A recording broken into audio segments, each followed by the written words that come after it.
Good morning, good afternoon. Welcome to this panel on reflections on the 2022 general elections in Kenya. What is at stake? My name is Jacqueline Aridi. I'm going to introduce the rest of the panelists that are here with me. I have Father Elias Opongo from the Society of Jesuits. He's the director of the Hekima University College Institute of Peace Studies and is a member of the Kroc Institute Advisory Board. I have with me Njuhi Chege, who's a communication strategist and human-centered design researcher at Sonda Collective. She's also our current chair for the Notre East Africa Club. Then I have Mudhe Kiunga, who's a human rights advocate and works as a resettlement officer for the United Nations High Commissioner for Refugees here in Nairobi. Then I have Julie Matoke, who's a lecturer at Kabarak University and the in-house counsel for justice defenders in Kenya. And lastly, I have Levi Nudi, who's a 2016 Mandela Washington Fellowship alumna and a cyber forensics researcher. So welcome to our panel, and we'll jump right into it. I'll give a little bit of a background, and I'll provide a little bit of the election timeline, and then I'll walk through the themes that our panelists are going to cover in their discussions. Thank you. Can we please have the slides?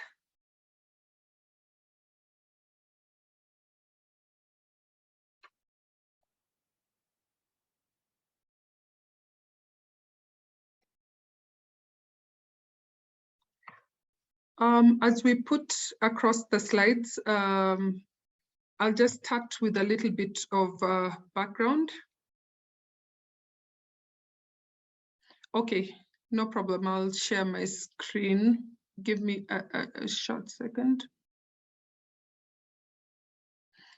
As I share my screen, I'll quickly start with a little bit of background about this panel.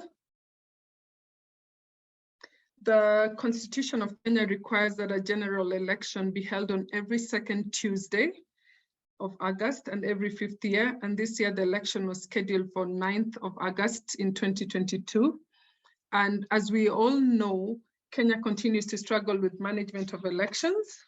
Back in 2007, more than 1,100 people were killed and over 500,000 people were displaced following the elections. And this is just one of the examples of the devastating toll poorly managed elections can take.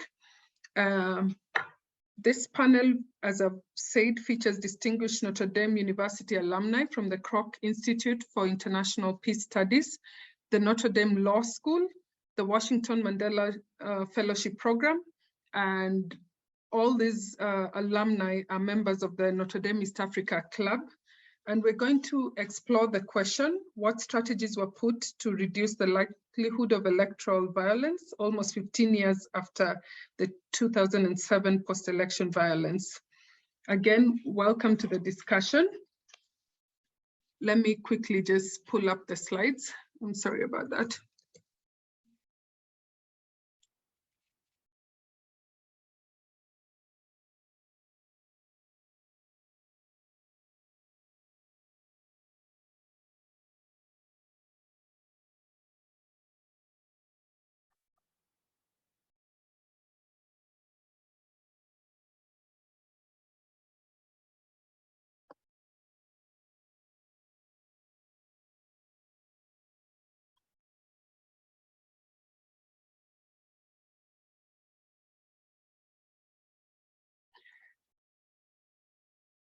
I hope that works.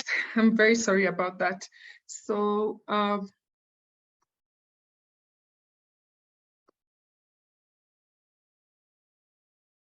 quickly move to the election timelines. So on polling day, the stations opened and Kenyans turned out in large numbers to vote for their leaders on the 9th of August, 2022.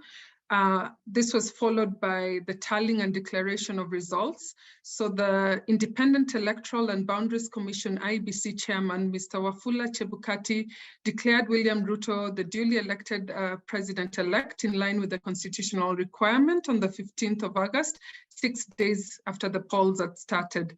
This was then followed by a very publicly watched split where the 4 IEBC commissioners disowned the declared results due to what they termed as opaqueness in the final tallying process. Then following that, there were filing of election petitions, and there were 9 petitions filed at the Supreme Court after the election, including one which had the main contestant and leader of the Azimio coalition. Then this was followed by Supreme Court proceedings where we had hearings that started on the 30th of August with pre-trial hearings.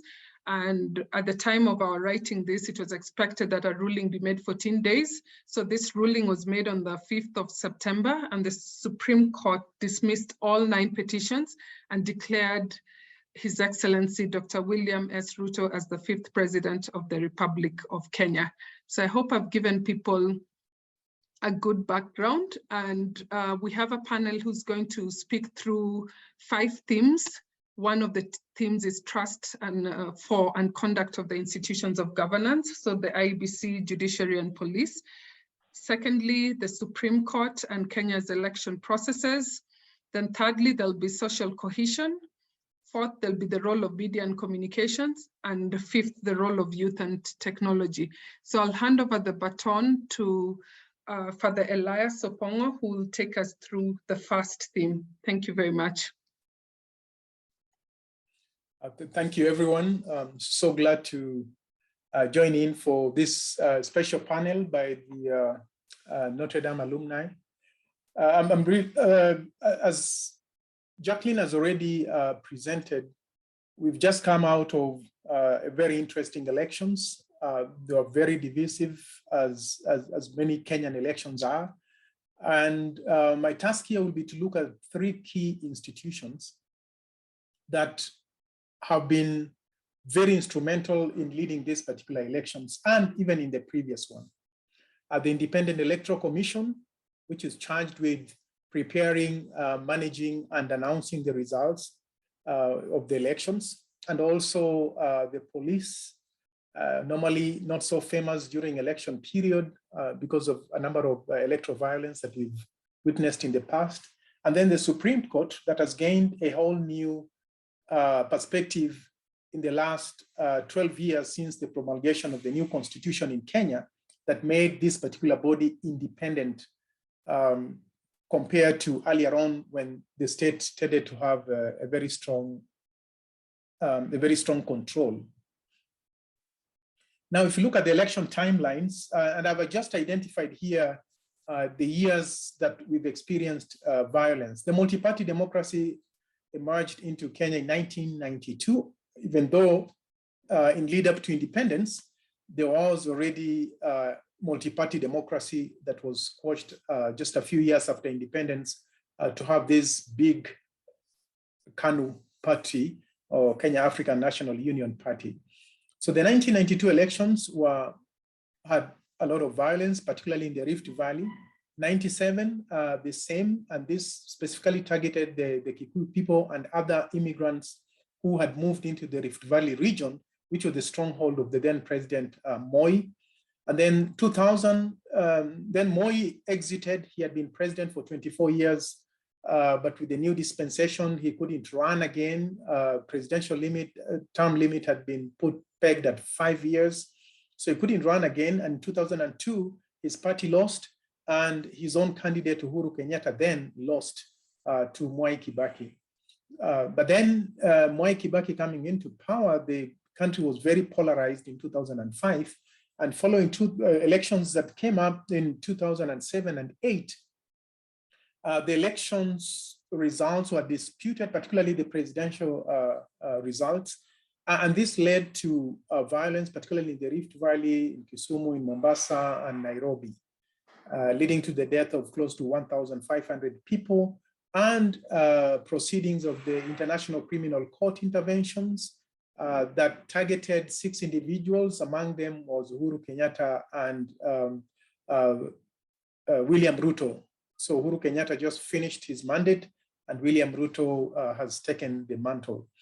But then they were acquitted for lack of enough evidence. In 2017, we also had electoral violence. And I remember in 2008, the opposition refused to go to courts because they didn't trust then the courts and they considered them to be already biased towards the government.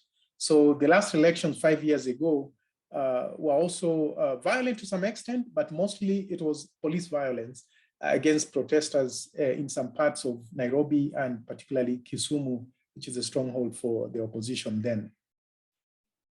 So now moving on, let's look at the police. As I've said, police have played a very important role in maintaining security, but also sometimes lack of discipline has led to state violence. And actually there's research now in quite a number of countries that show that state-sponsored violence across many countries in the world is one of the major causes, major concerns in terms of national stability. Now, this year, we are told that it was a little different. The Independent Police Oversight Authority conducted a number of trainings with the police just to make sure that the level of discipline was good, and also that there will be no violence or how to handle the masses. So we didn't see any demonstrations. And we also saw that the election preparations were very good because to a great extent, the public rallies did not have events of violence, except for 1 or 2 cases where we had noted some rowdy youth attempted to interrupt political rallies, but we didn't experience anything close to 2017 or even 2008. So in a sense, it's a new leaf, and we hope that this may continue, even though there was a lot of political polarization between the different political divides. We didn't get to the level where we witnessed the, any kind of violence from the police. Now, if we look at the Independent Electoral and Boundary Commission, it's always the most contested and also to some extent distrusted institution.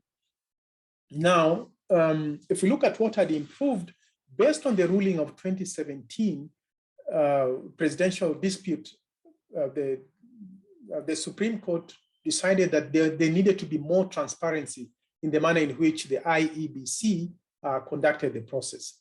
For example, when you finished counting within a particular election, particular location, the results are supposed to be put into Form 34A within a constituency, for example. And these are supposed then to be sent to a central tallying center.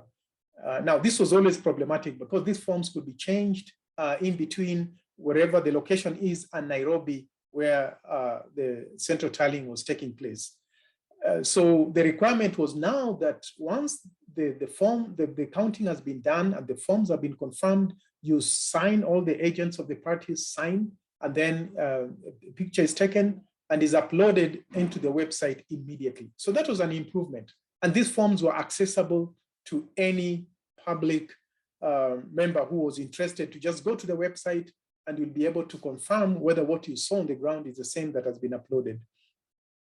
Then they have to do final verification and tallying of those particular votes. There were fewer cases this year of biometric voter registrations not working. This has always been problematic. I saw it in Ghana as well, where the biometric voter registration was not working in the opposition territories. So electronic voting, Nigeria faced the same kind of problem as well. Now, what are some of the gaps?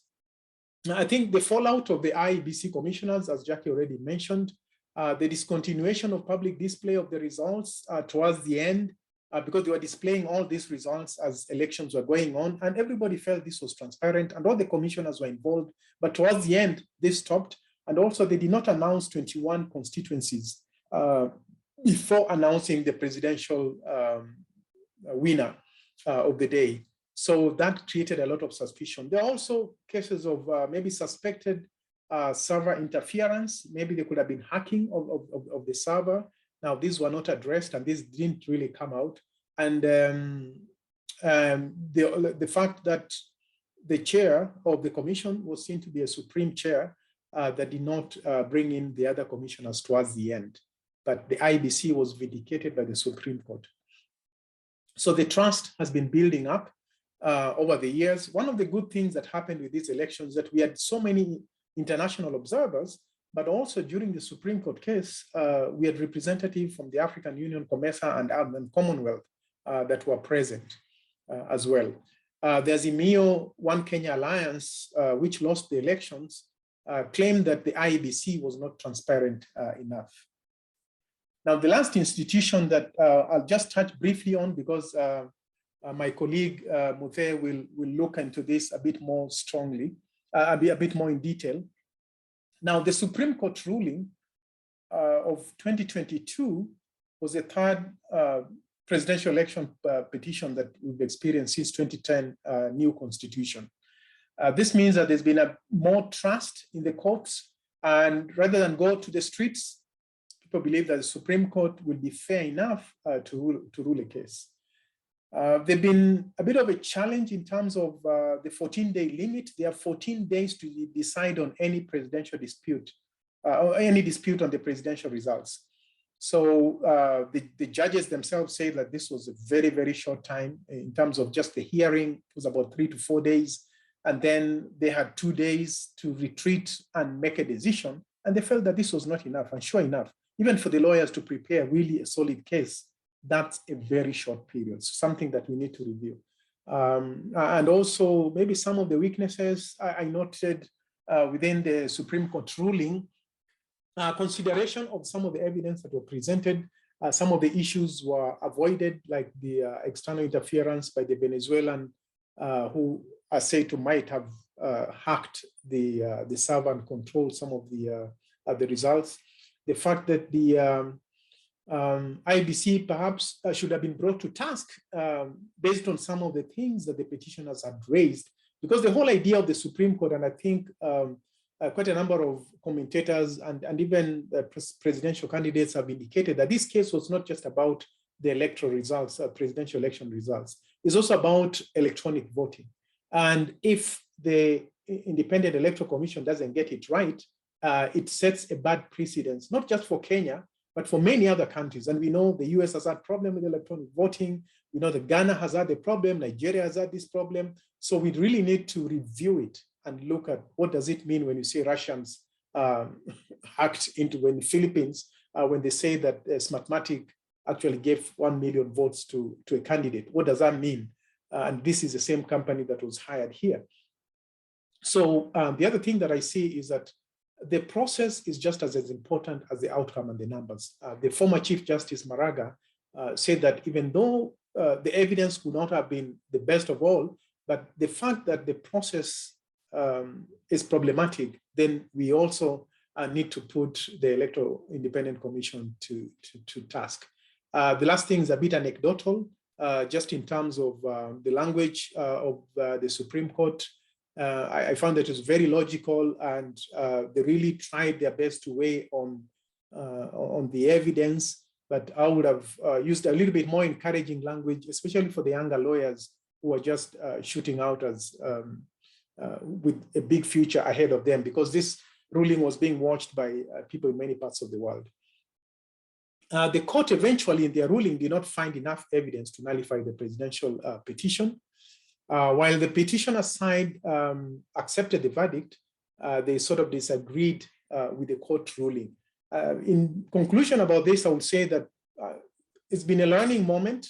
And I think the step that this country has taken over the last 3 elections demonstrates that dialogue, conversation, trust in institutions makes a big difference in terms of peace and stability in the country. I think the fairness, and this will be judged later, and the outgoing president also mentioned that, how do we measure the truths that these institutions give us? What is the parameter that we need to use to measure the truths that are presented? And is the process just as important as the numbers? And I'll leave it there for further conversation. Thank you. Thank you, Father Elias, for that concrete presentation on the institutions that oversaw the election. I'm now going to call Muthee Kiunga to give his presentation. Thank you. Muthee. Thank you so much, Dr. Jackie and Father Elias. I hope you can hear me. I'm gonna kind of follow up on what Father Elias has just talked about. Look a little more in detail about the Supreme Court and what the court has said over the the short time it's been in existence, the Supreme Court. And I'm going to start with a scenario because I think that's where the modern Kenyan democracy kind of starts. In early of 2008, in January to be particular, I left South Bend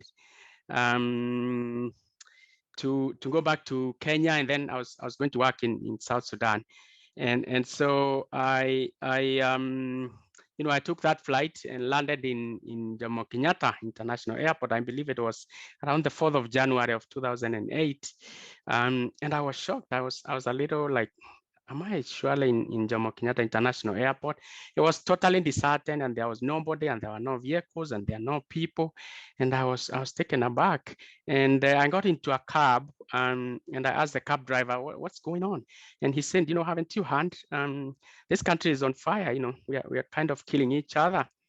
And that was, the 2007-2008 post-election violence in Kenya, which really shook Kenya's as a nation. And following that violence, following that kind of shaking of the country did a deep re-examination, to try and find out what exactly happened here. A number of commissions were formed, a lot of dialogue, and one of the major recommendations of most of what is famously called the Kriegler Commission, which kind of looked at the election as a whole and how to manage it better, was the recommendation of a special court to hear these election petitions. And so flowing from that 2007 violence also came our new constitution, the 2010 constitution. And that constitution mandated the Supreme Court of Kenya, the highest court in Kenya, to be the exclusive court that hears election petitions, presidential election petitions, and makes a final decision, no appeal, it's final. And so the court is set up around 2011, and in 2013 we have an election, and the court is called upon to to determine the election.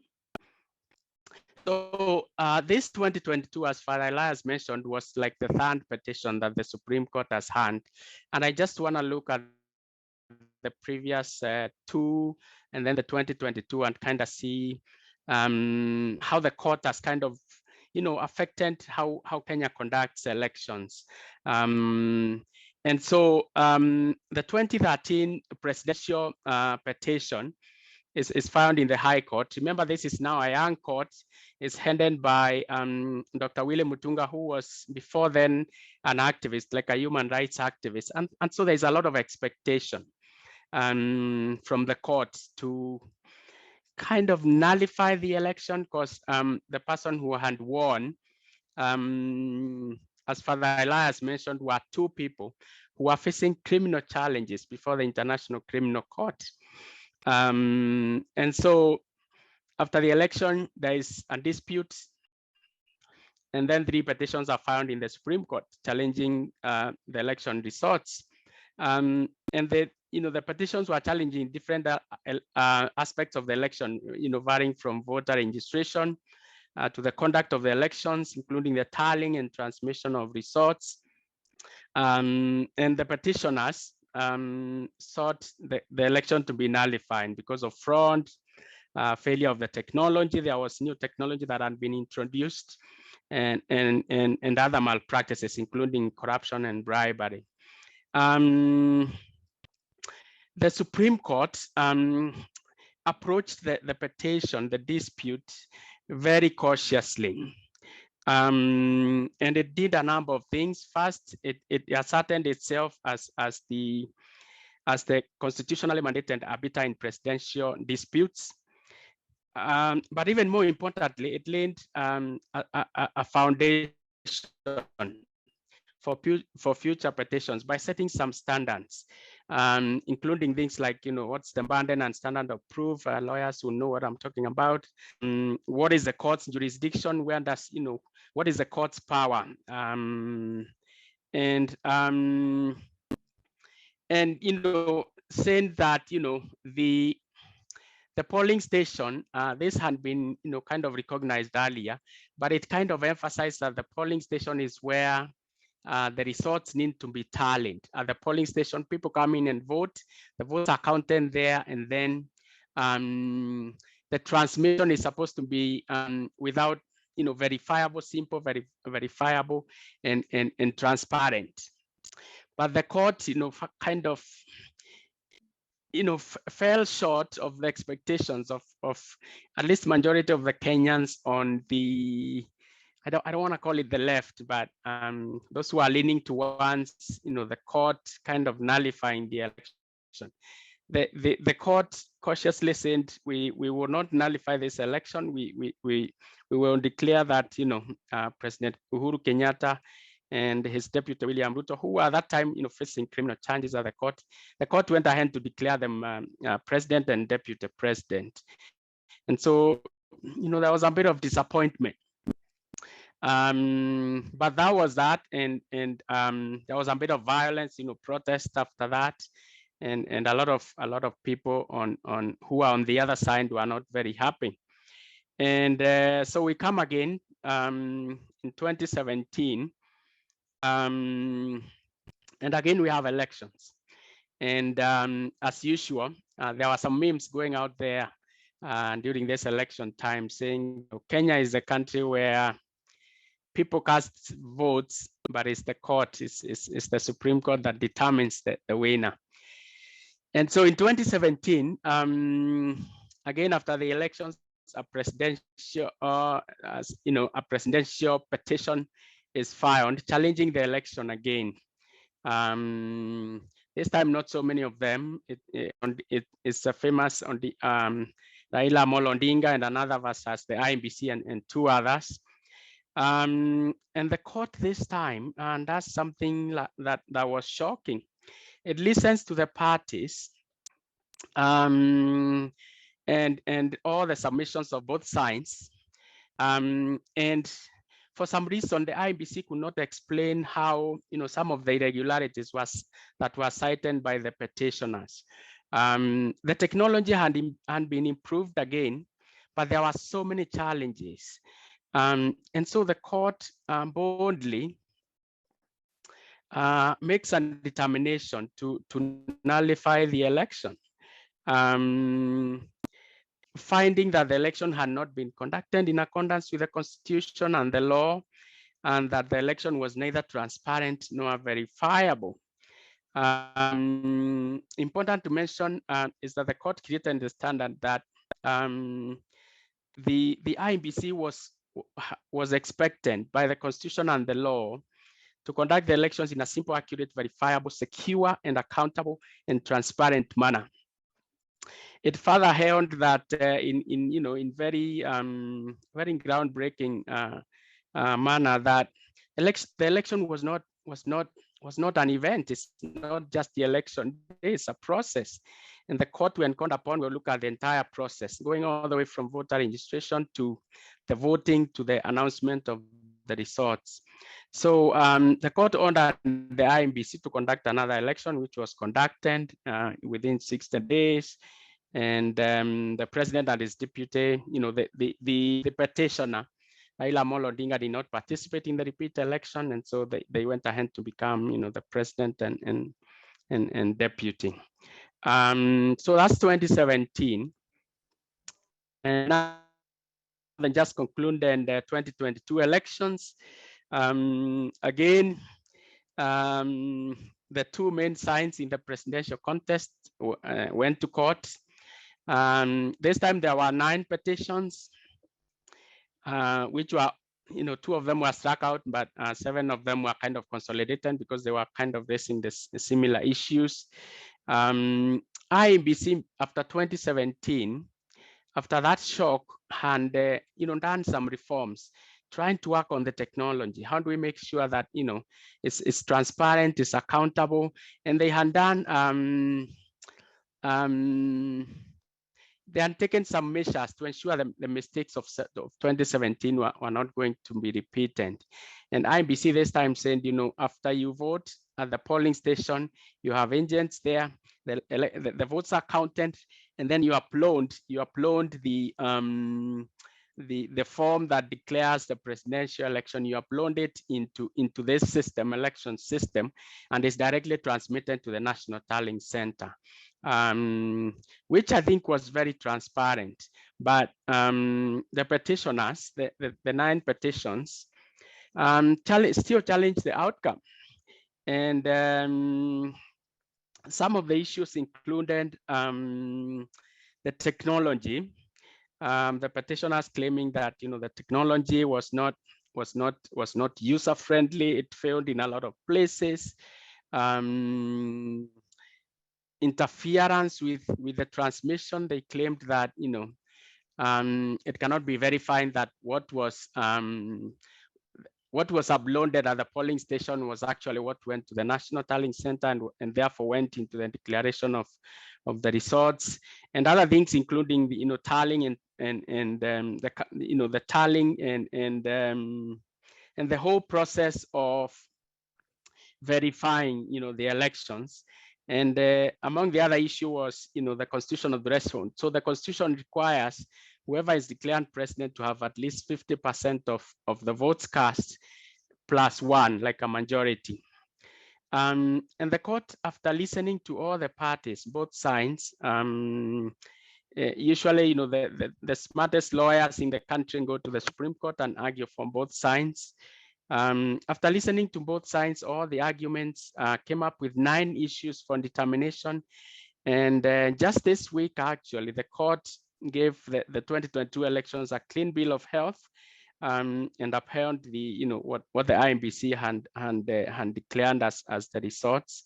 Again, there was a bit of disappointment on some quarters, a bit of what can I call it? Kind of affirmation that the court was fair on other sides, depending on the side where you are in the presidential contests.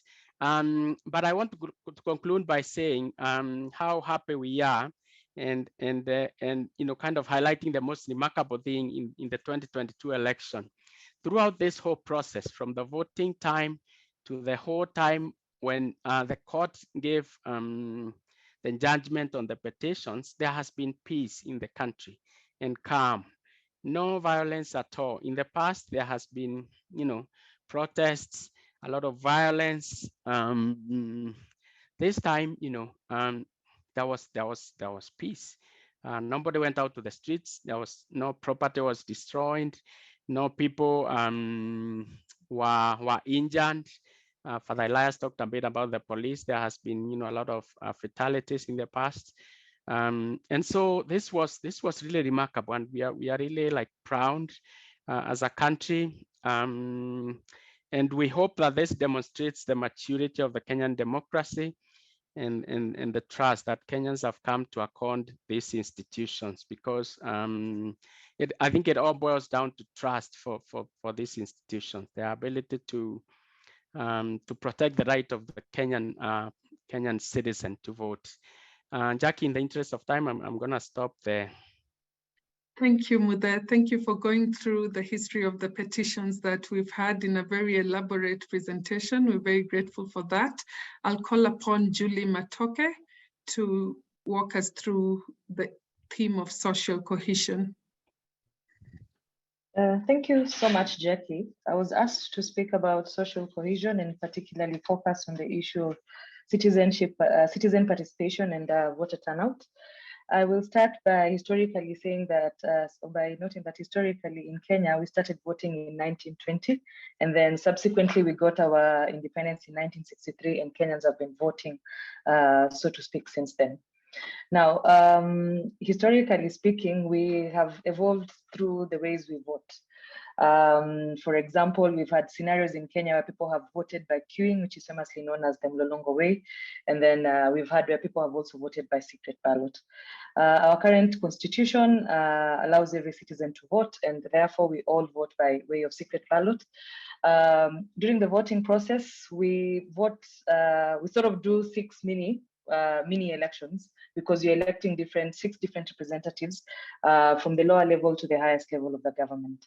So historically speaking as well, the voter, the levels and numbers of people voting in Kenya has always been influenced largely by the political factions that are within that political period. So for example, in 2002, when you were just moving from the old former government regime into the new one, there was a lot of high voter turnout, which, so for the first time, the people in opposition come into the then leadership. Generally speaking, the factions have been constant. If you are aware of Raila Amolo Odinga, who's always been there, William Samoei Ruto, and of course, previously Uhuru Kenyatta and President Mwai Kibaki. So the history of voting in Kenya has always been influenced by something different.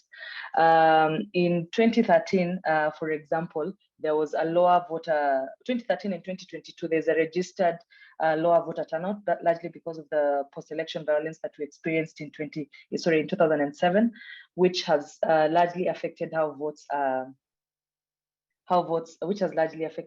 have been carried out in Kenya. But say in 2010, when we wanted to pass when we passed the new constitution, which is now 12 years old, the voter turnout has consistently reduced.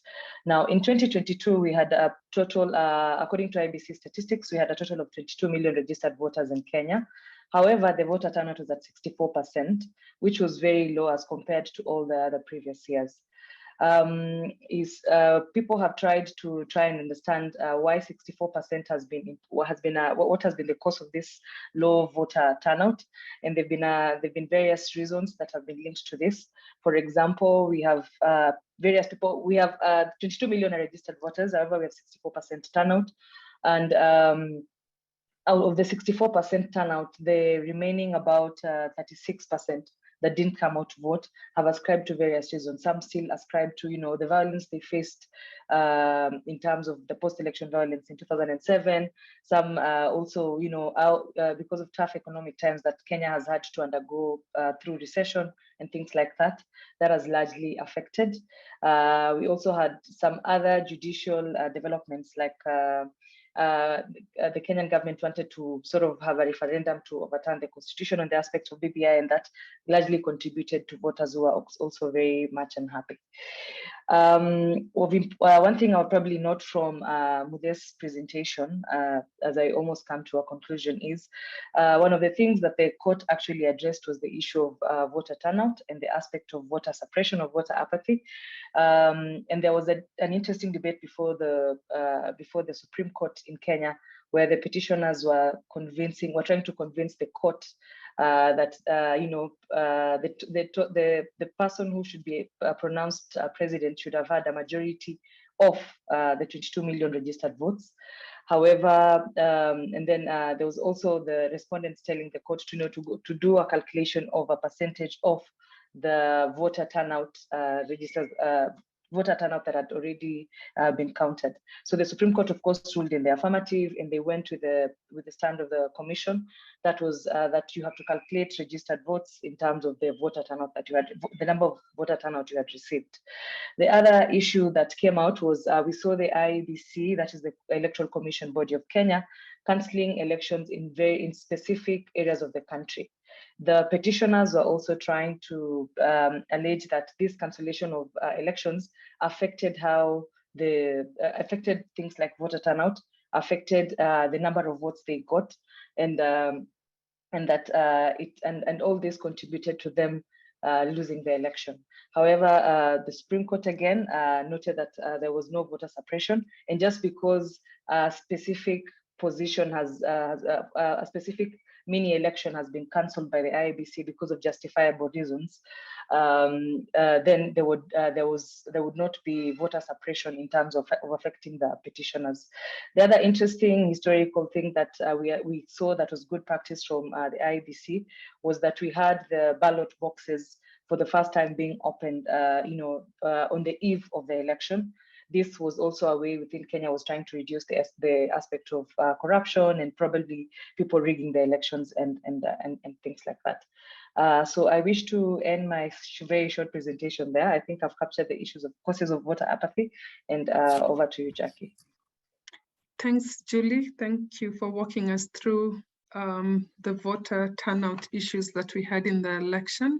Now I'm going to call upon Johi to talk to us about the role of the media. Thank you so much, Jackie, for that. So for me, actually, when I applied to the Kroc Institute in 2008, a lot of it was because of what I had experienced at the post-election violence.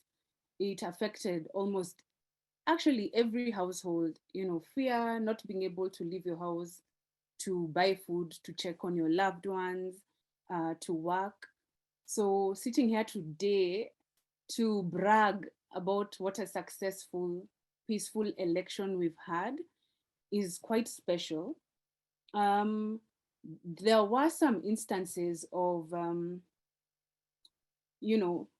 say harassment, like some political triggers that would have, turned pear-shaped if unaddressed.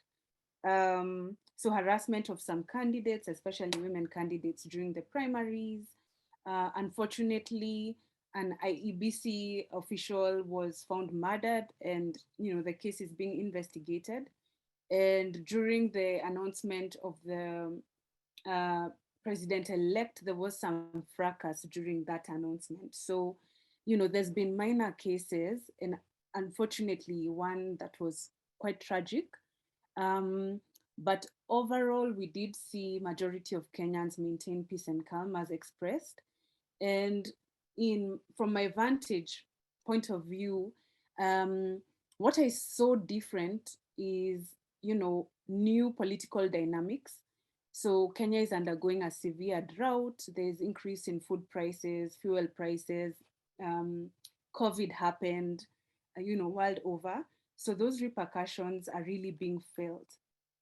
So you find mobilization this time around candidates was based on, their economic ideology.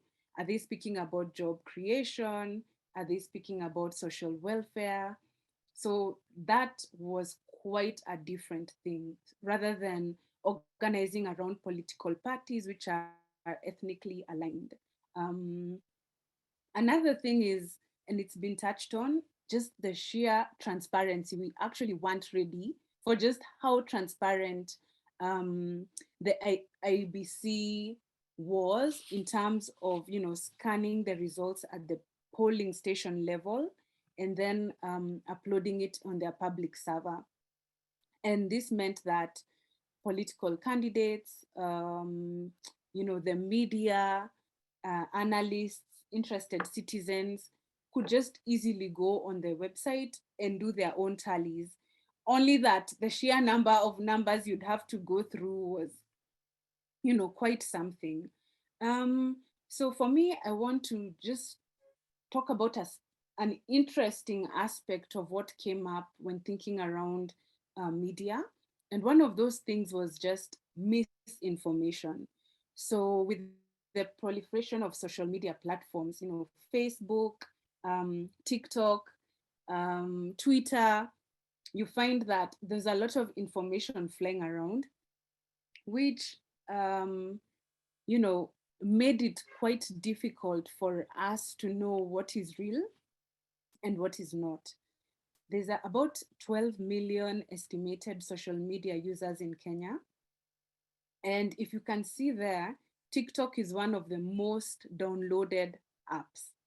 So you can imagine that, we have millions of people on this platform, and unfortunately, most don't verify the information. So in the next slide, it shows a brief research that was conducted by Mozilla Foundation, and it was showing how fast hate messages or hate speeches flow.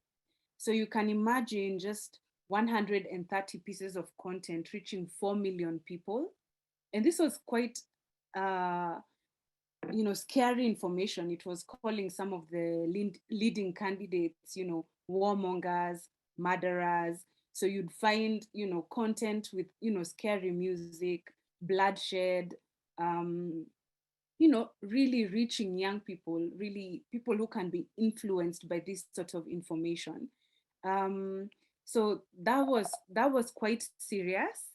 And there's been challenges of, how do we ensure that platforms that have so many users, how do they not breach their own community guidelines around profanity or hate speech?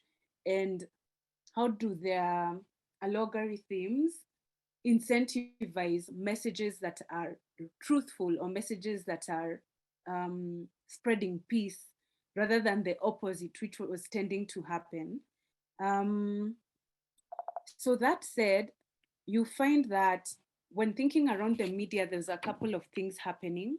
So before the election, there was an increased number of issues. So fake news adverts, fake polls, depending on which candidate that poll is supporting, fake news sites that actually had the brand of leading media houses. So you don't really know, is this real, is it not?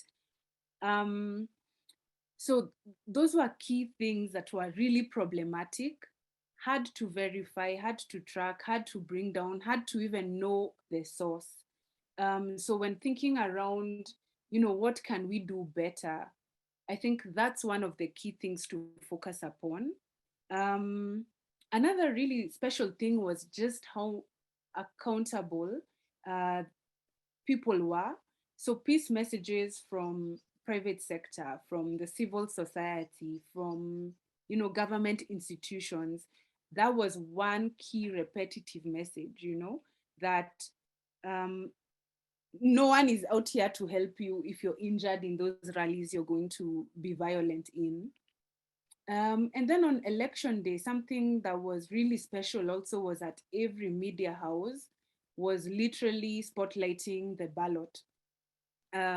So the counting and the transmissions, we could all see what's happening. We could all see real time from different media houses, which was really, really cool.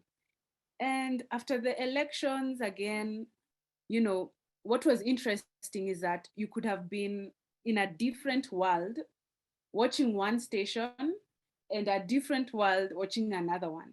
Because depending on the station you're watching, some were accused of being biased towards some candidates. So there's need for us to sort of think about how do we ensure that the messages that are coming real time are accurate and are dependable. You also have, in terms of social media, influencers with verified accounts who are spreading the misinformation in favor of certain candidates. So I think there's still a big question on where can Kenyans get real truthful information real time. Because once the elections happened, there was now issues of fake accounts making fake announcements. There was fake news about who's leading, and also very influential people who were apparently paid by some of the candidates to continue spreading a certain narrative. So when thinking around, how do we safeguard the content that Kenyans are receiving, especially because most rely on mainstream media, vernacular radio, social media. Where do we get credible information real time? That's really the question when thinking of media, social media. On a positive, what I have there is what one media house put out saying, these are strongholds by either Azimio or, UDA. So red or blue. But then what social media then offered is, someone who would not necessarily have access to TV or a radio station, writing their thoughts. And so what they were saying is, actually, we're not as divided into yellow blocks or blue blocks. We're actually kind of purple, and which is the truth. So if you look out at what he's put out there, what he was trying to get at is that, even with a county being exemplified there as a blue county, the size of the county does not translate to a higher number of votes.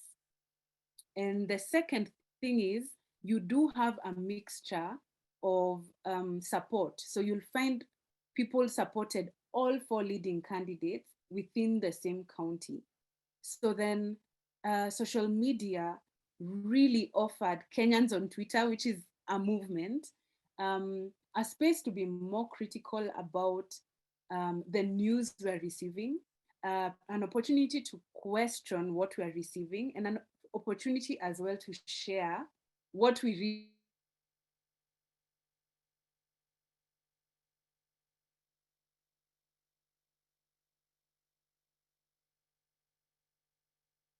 Njuhi, have we lost you? Yes, but I'm back. I'm so Okay. sorry. Sorry about that. Yeah, so what I wanted to mention here is that, social media really gave Kenyans on Twitter an opportunity to challenge the information we get, whether it's, questioning our leaders online or questioning our peers. It also offered us an opportunity to critically share what we think is coming up, being the people at the ground. So that was really important. And I think this is just a perfect example of, having a space open for us to further,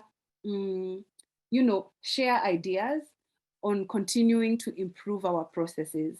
And that can't, it can't be, I think it's a real opportunity for us because, you find social media in areas such as Germany, Egypt, have also been quite instrumental in shaping narratives.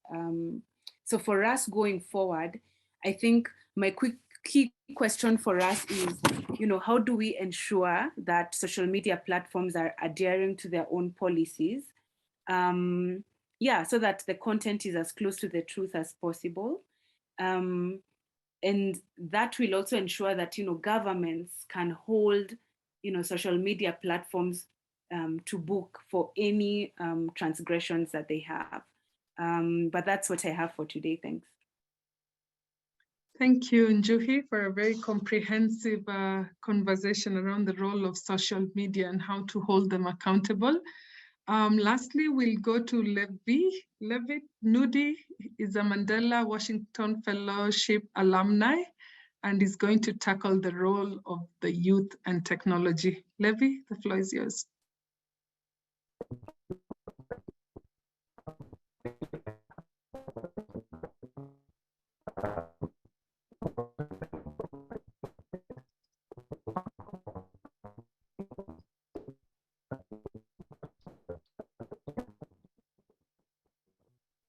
Levi, we can't hear you.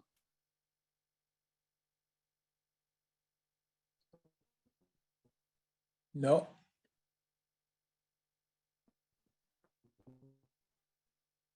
No. Oops, unless it's just me, but I don't know. Yeah, we can't hear you, Levi. I've texted him. Levi, we can't follow you well. Just re-log in again.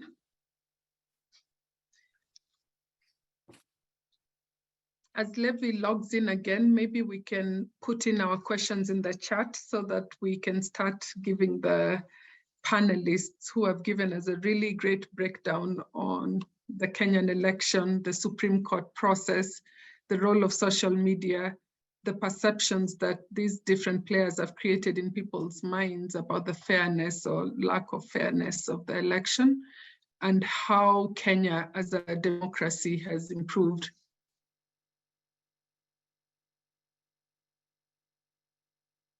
Levi?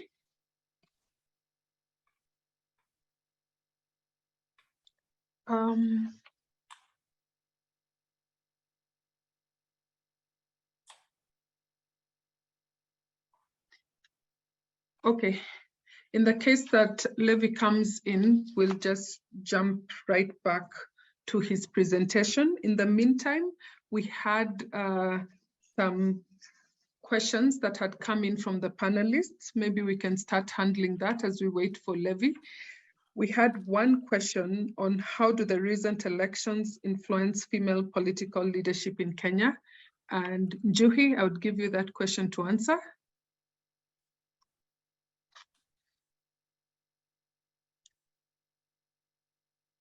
Your microphone. Oh, I'm so sorry. Oh yeah, so what I'm saying is this election was really exciting, especially for people who've been really agitating for, you know, women's rights and women filling leadership positions.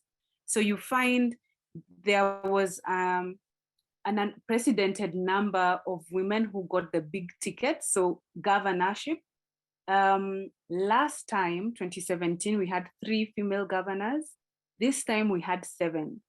And I think there's been debate over the years on what's called the 2/3 gender rule, which was introduced in the 2010 Kenya Constitution, which was, you know, calling for at least or not more than 2/3 of any gender in parliament.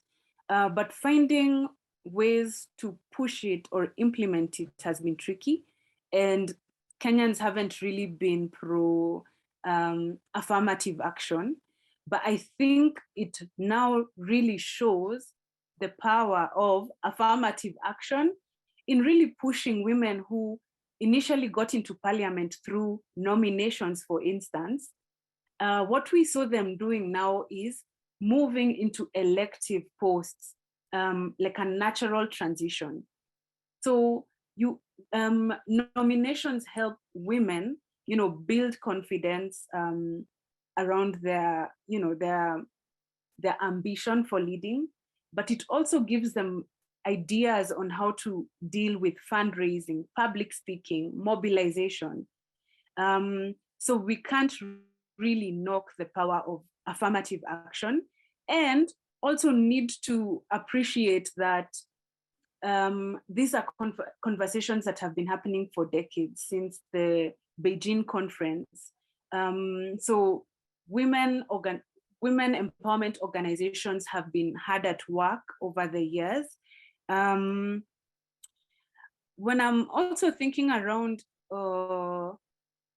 say, members of parliament, we elected, you know, 30 women MPs this time round.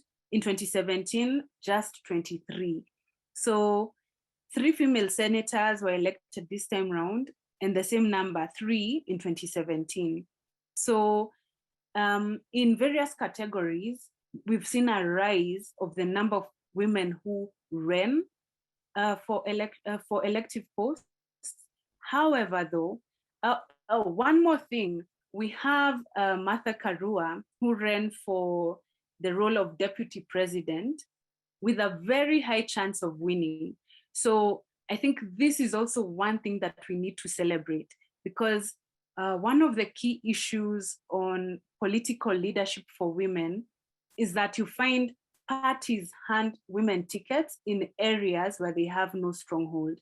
So the possibilities of the women being voted in are quite next to nil. So really seeing Martha Karua vying on an Azimio ticket was out of this world. I think we celebrated just the fact that she was a chosen candidate for that. So that said, where the gap is in terms of women in elective politics or women in political leadership, political parties need to do more. And I know the IEBC was more conscious around, what lists are political parties submitting. Are women represented there? At least a third of the women there, of the names mentioned in the lists, need to be women. So I think continuing to hold accountable political parties in that way will ensure that more and more women are being fronted. I think in 2017, out of about 12,000 people who were running for elective posts, only 1,300 were women, which is, very little. So continuing that way, the IEBC holding political parties to book for not adhering to the 2/3 gender rule will continue improving the chances for women. So thank you, Njuhi. Thank you very much, Njuhi. I know we're very, very passionate about our Kenyan politics, and I concur with Njuhi. There's been a shift in the perception of women's participation in Kenyan politics, and we saw few incidences of women being stripped of their clothing or being degraded in public for running. And it's actually been normalized in the psyche of people that in Kenya that women can run and can indeed win elections. Thank you. So let's get back to Levi on the role of the youth and technology. He's been able to get back online. Levi? Yeah, thank you, Dr. Jackie. I hope you can now hear me. Yes, we can. All right. Yeah, so I'm going to talk about the role of the youth and technology. And I like the trajectory this discussion is taking, because everyone is talking about the maturity of our democracy since the amendment of the 2010 Constitution. I would say that, first of all, since the new Constitution, we've seen more we've seen more inclusivity in the political space. For example, like more women taking up elective posts, more persons with disabilities, and more youth. And we have a few examples here. You can see that there's this young lady called Lynette from Bomet County who got elected. She clinched women representative seat at the age of 24. Bomet County is located in a rural part of Kenya, and it's mostly peri-urban. So you can imagine that people coming from such remote areas, also have access to resources from the national government due to devolution. So Lynette managed to become the first person, the youngest person as a member of the National Assembly in Kenya. And there was also another young man called Timothy Mutwiri, who is the youngest politician in Kenya. At the age of 21, Mutwiri clinched the seat of member of county assembly in Gembe South. And that is really plausible, because at the age of 21, I remember I was still in university, and the farthest I would have thought about was, joining student politics. But here is a 21-year-old who, saw further ahead and was more determined to join the county politics. So there's also another example of Stephen Sang. In 2017, Stephen Sang was the youngest person to join the Senate in Kenya at the age of 28. And 5 years later, he's now, I think, 32 or 33 years old. And he's the governor of the same county, Nandi County in Kenya. And these are just few examples. We have so many other examples of young people and their participation in politics. And this really shows the maturity of our democracy, that it's not about how much you have. The politics is about issues, like what you bring on the table, and not about, you know, who you know or how much resources or money you have. Now, in 2007 and 2013, we know that young people were mostly used to perpetuate violence because of high unemployment rate. And most politicians usually take advantage of the high rate of unemployment to use young people to perpetrate violence. But looking at the 2022 elections, um, the violence was not significant enough. People were disappointed in certain areas, but I would describe the violence as minute, or rather mild, compared to what we saw in 2013 and 2007, 2008. I would attribute, in as much as we see young people, you know, running for public offices, I would say youth participation is not just limited to young people running for public offices, but being involved in the electioneering process is also part of the participation process. We've seen artists, creatives coming together and, creating content in line with, promoting peace in Kenya. So I would really attribute the peace that we had in 2022 to the participation of youth in promoting peace. For example, musicians came together and created music. People who are well known and influencers, they came together, created music that promoted peace, and that caused people to come. Um, as my fellow panelist Njui also mentioned, social media is being used a lot.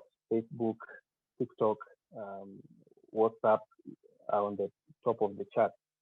And, we also had a lot of memes being shared, uh, which really made a light of the moment, such that the tensions, the high political tensions that we usually experience before post-election violences were kind of manageable, because people were sharing things which were humorous, and that tension came down. Um, if you look at Kenya very well, like the Kenyan technology and innovation landscape, we have one of the most innovative technologies in Kenya. For example, M-Pesa. M-Pesa is a technology that allows you to send and receive money using from your mobile phone, whether or not you have access to the internet. And that really shows that you can actually build systems that work. In this country, we have quite a youthful population. In a population of about 55.6 million people, um, you know, at least each household has access to a mobile phone, whether it's a smartphone or a cell phone. And research shows that about 42% of the population has access to the internet. And within this 42% of the population that has access to the internet, the people who have access to the internet, who are referred to as youth, are about 70%. So the youth have, power when it comes to, communication, spreading misinformation, spreading the right information, or, kind of creating perception. And my friend Juhi also mentioned that, social media platforms have been used to create different perceptions in the past. In 2013, for example, the Right Honorable Raila Odinga, he accused Facebook, for example, for creating smearing campaigns that, he, according to him, influenced the overall outcome of the election. But I think in 2022, that was not so much the case. So looking into the future, in the foreseeable future, it's quite optimistic that the case that we had in the Supreme Court, even though the judges threw out all the petitions and the case did not win in the court, I think it's a wake-up call for us. And I believe that we have sufficient talent in Kenya. We have young people who can participate in, creating systems that work, whether it's technology and anything to do with elections that work. So that's my perspective in terms of youth participation and technology. Thank you very much, Levi, for giving us the perspective of the youth. We've enjoyed listening to you and how you've described our democracy is growing to issue-based politics and how the youth are taking center stage at this. So now I'm going to welcome questions. We have some pre-submitted questions, but we also have questions from the chat. Maybe I'll go for one pre-submitted question and then one from the chat. Maybe the people from the chat can unmute themselves because my screen is shared. So I'll first go for a pre-submitted question. I have a question on, do you think the 2022 election petition at the Kenya Supreme Court is justified? I'll ask Mudhe to pick this question as a lawyer to give us his perspective.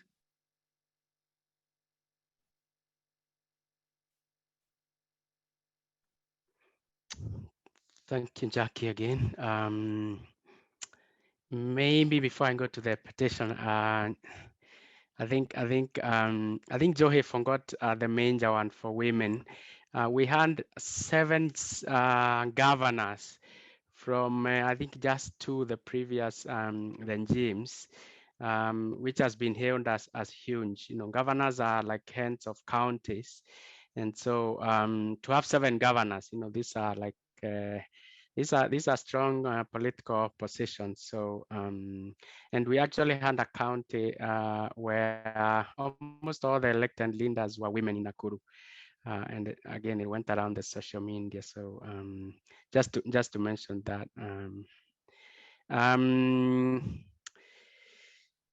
Yeah, that's a tough one about whether the petition was, whether the court was fair. The court has been criticized for, including by the outgoing president, for not being consistent, saying one thing today and another thing tomorrow.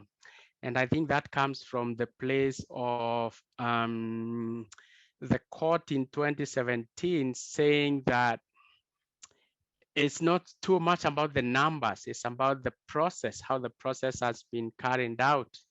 And so, some feel, especially those on the side that lost, feel that the court was not consistent in following up, like the 2017, judgment of the Supreme Court. However, from a strictly legal perspective, the court's job is not to take political science, really. It's not even to look at the leaders who are running and their and maybe their character or their their history or their standing in terms of ideology. I think the court simply has to look at the evidence presented before it by both sides. It's an adversarial system, a legal system. So the court just has to look at what is brought before it, the facts, and apply the law, and then make a determination. And personally, I think the court was quite fair in terms of, navigating those issues in a very short time. I think, to be fair, IMBC how conducting the election was a big improvement from the previous elections, and so I would, from a personal legal point of view, I wouldn't say the court kind of, digressed on deviated from the 2017. No, I think this was a very fair, very balanced decision. That would be my take, Jackie. Thanks, Mother. Thank you for giving us your legal perspective and how the court was objective and its aim is not to take political sides. I have a question from the group. This is directed to Father Elias. So the individual says, I'm very happy that the country remained peaceful. My question is whether this peace is as a result of voters' trust in the institutions or simply violence fatigue. Conversations with some Kenyans revealed comments such as, how will violence help us? They will just kill us. Tumechoka. Tumechoka is we're tired in Swahili. There's nothing we can do. Please talk a little bit more on this. Thanks. Father Elias? Yeah, I think every society sort of moves through these kinds of transitions where you don't really trust the governing institutions. And they're meant to organize the society in a way that we are not in what Thomas Hobbes calls the state of nature. So in that sense, it takes a while for that trust to build. It's not just because we have a constitution that we need to immediately say that, a new constitution that we need to say that we can now trust the institutions. I think there are a number of factors that we need to take into account. One is democratic process has to go with economic liberation and also improvement in quality of life. If the two don't go together, there's high likelihood of people's frustrations now being vented out in different forms. And politics is the easiest vehicle to raise these kinds of expectations. Yes, so I would say it's more than just violence fatigue, but it's also the cost of living has gone up. Most people are struggling to get their ends meet, and inflation across the world has been soaring. Everybody's complaining, and with the war in Russia, things have even become a little bit more difficult for most families. There's also a lot of distrust in politicians. If you look at this outgoing government in the last 10 years, we've almost doubled our external debts. There have been more corruption cases with this particular outgoing government than any other government in Kenya combined, just in terms of amount of billions of shillings that have disappeared from the coffers. We've also seen a situation where politicians have given particular promises and they did not fulfill them. So this general distrust in both the government, the agents of government, and also politicians is a growing concern. Now, the good thing we must say, as other presenters have said, is that these elections were peaceful to a great extent. But the question I'm being asked is, to what extent is this peaceful? Those of you who have studied at Kroc Institute know that we make distinctions between positive peace and negative peace. And that in that sense, if we're talking of a negative peace where the economic conditions of the people has not been fully addressed, then like many other countries, we know that we still have a lot to do. So that's what I would say at this particular stage. I wouldn't call it violence fatigue,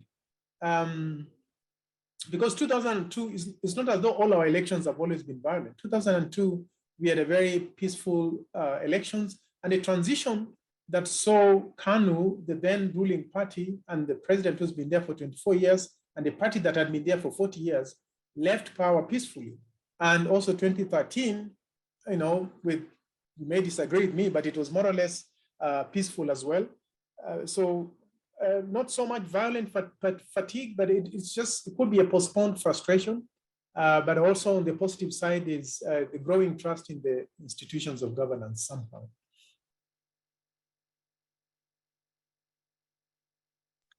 Thank you, Father Elias, for giving us that clarification on violence fatigue and the positive and negative peace. I'm learning a lot about peacemaking. I'll take one more question that has been put through the chat, and this spoke to the issue of maturity of democracy. So the individual asks, maturity of democracy in comparison to which democracy? The lack of electoral violence should be normalized, not glorified as a measure of democratic maturity, of which, what country in the world has attained democratic maturity, and what are the indicators of democratic maturity? So I'll ask Julie to handle this question because we've not had your voice since then. And then I'll just close the questions because we're running out of time. Julie? To a larger extent, thanks, Jackie. To a larger extent, I don't think any country in the world has a fully attained democracy maturity. However, when you look at the history of Kenya in terms of elections, our political history, you will appreciate that we have since transitioned in terms of maturity of our democracy. For example, at one particular time, we had a one-party state. Therefore, there was a lot of infringement of rights. There was a lot of non-respect for what other citizens in other countries ordinarily enjoy. For example, if you tried to riot against, to lead a movement against the government, you'd probably, be tortured. You'd face such problems. But then we have grown even in the way our country is. Of course, we transitioned, we came to a multi-party democracy, and then we have now fully, if I would say that if you gauge Kenya on a scale of 1 to 10 as compared to other African states, Kenya would be doing slightly either below 5 or above 5. Based on the nature, the current democracies that already exist in African states, and based on the progress that has been made in terms of our laws, in terms of our policies, in terms of our practices. I think if you are a huge fan, and maybe this is where I will rely on Levitt, you will realize that, for example, I think it is only Kenyans who can exercise freedom of speech properly. They can call out their leaders, as compared to our neighbors. That is, we can call out our leaders. You can abuse them without you can call them. And if you pay attention to our Twitter, and the Kenyan Twitter movement, you will realize a lot of trends. So are we there yet? No, we're not there yet. But I think that we have since matured over time. Since 1963 up to 2022, I think there's been a tremendous growth. And I think although some factions are not happy, or even the top political leaders are criticizing the decision of the Supreme Court, I think as a matter of fact, our democracy has enabled at least a better percentage of Kenyan citizens to appreciate and actually have trust in our Supreme Court. I think if you look at the history of the Supreme Court, for example, you will realize that a lot of African countries borrow largely from us. For example, like Muthe noted, we were the only Supreme Court, I think, in Africa that has ever overturned a presidential election, and the running factions have actually complied with it, and we've gone back to an election. This time round, I think we are also the only country where we have a unanimous decision pertaining pertaining the presidential elections, and despite people being unhappy, people appreciating and actually coming from. We've also matured as a democracy. I mean, we are now all, we don't have sycophancy to a larger scale anymore. People are tired of fighting, we're tired of violence, and now we are embracing nation building and actually individual building as a whole. So for me, Jackie, I would say we are maturing. If you compare the kind of democracies Kenya has had historically, there's a tremendous improvement. Thank you. Thanks, Julie, for outlining how we are growing as a democracy. We're not yet there, but we'll get there. So I have a special request for one last question. I think since we're in an international platform, the folks from the Kroc Institute wanted to know if it's possible, and I think I'm going to assign this to Njuhi for one of the panelists to share the perspectives on the role of the international media and the international community. This is something that we chatted about in our alumni group quite a bit. So Njuhi, take it away. Thank you so much for the question. Hello, So it's been quite interesting in as far as we appreciate and do see the, the importance of accurate information, making it out of Kenya about our lived experiences here. I think one of the issues that we had or came up is, number one, reporting. So when you're thinking around, how disgruntled maybe voters whose candidate didn't win express that dissatisfaction, it could be they get together, burn a couple of tires, shout, scream, go home. But then what then you'd have some international media houses do is spin it or sensationalize it, saying, look at these folks, things could turn dangerous at any second, so trying to make something out of nothing, when locally we know, it's this frustration, that getting it out, it will be over. So there was also a situation where one of our local reporters, with the support of the Kenyans on Twitter, really called out other international media houses for spinning that narrative. And I think what we're trying to do here is, create our own narrative of our lived experiences. That's one thing. The second thing is also having international embassies put out travel advisories to specific areas locally, which then raises questions of, do they know something that we don't? If you're advising folks not to head out to certain areas in Kenya and not others, which would be considered hotspots, what is the justification? So it's important, I think, for us as Kenyans, for the government, to continue, holding international media houses to account for how they tell our story, to who they tell it to, and whether they're respecting our own experiences, so that it's not interfering with sometimes an already divisive situation.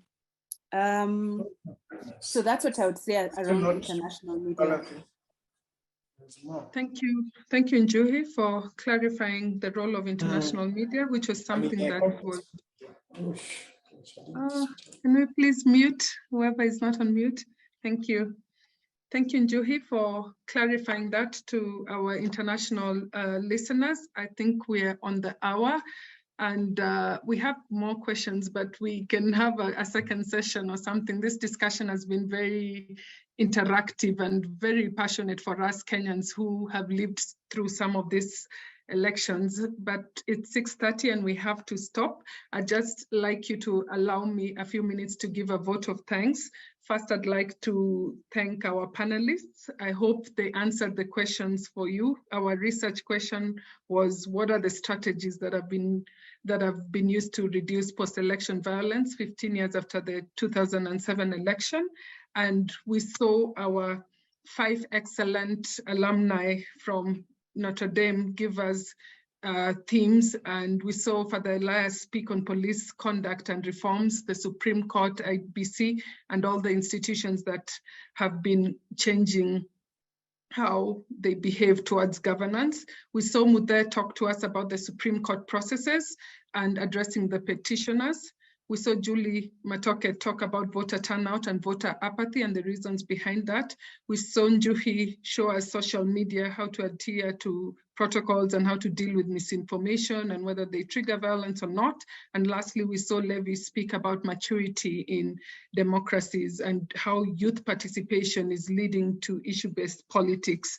I'd like to thank our distinguished alumni and their role. It's been a long process putting this panel together, and they've taken their time and they were passionate and they were very committed. We'd like to thank you from the bottom of our hearts. Levi, we thank you for the slides. They were fantastic.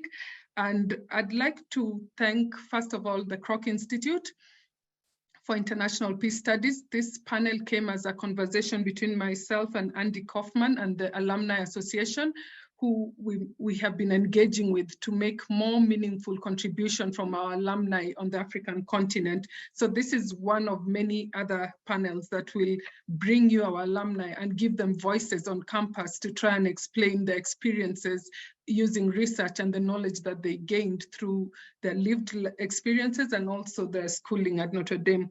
I'd like to thank Lisa Gallagher at the Kroc Institute, Hannah and Andy. We're very grateful for giving us this platform and helping us put together this panel. I'd like to thank Lea Batuli at the Notre Dame Alumni Association. She helps us building the Notre Dame East Africa Club, of which all these alumni are members and participate actively. Then lastly, I'd like to thank the law school by providing us with the alumni and supporting us. And very lastly, I'd like to thank Notre Dame International, where I'm based. We are the part of the university that advances the university's international study, exchange, scholarship by cultivating global alliances and bringing ND and its values to the world. And this is what we're trying to achieve with these panels. I think I'd like to stop because it's 6:33 and we are over time, but again, we thank you very much. I think we should continue this kind of conversations, and please feel free to reach out to myself or the Alumni Association or Kroc Institute, or we also have a WhatsApp group, and Joe here and Levi serve in our committee. Please reach out to them, and we can continue having such kind of conversations. Again, I'd beg to close the panel because we are over time, but I've enjoyed the conversations immensely, and Lisa will share with us the link of the recording, which we'll share with you in different platforms. So everyone, I call this to an end, and have a good night in Kenya and a good day for those of you who are in the US. Thank you very much. Thank you, everyone.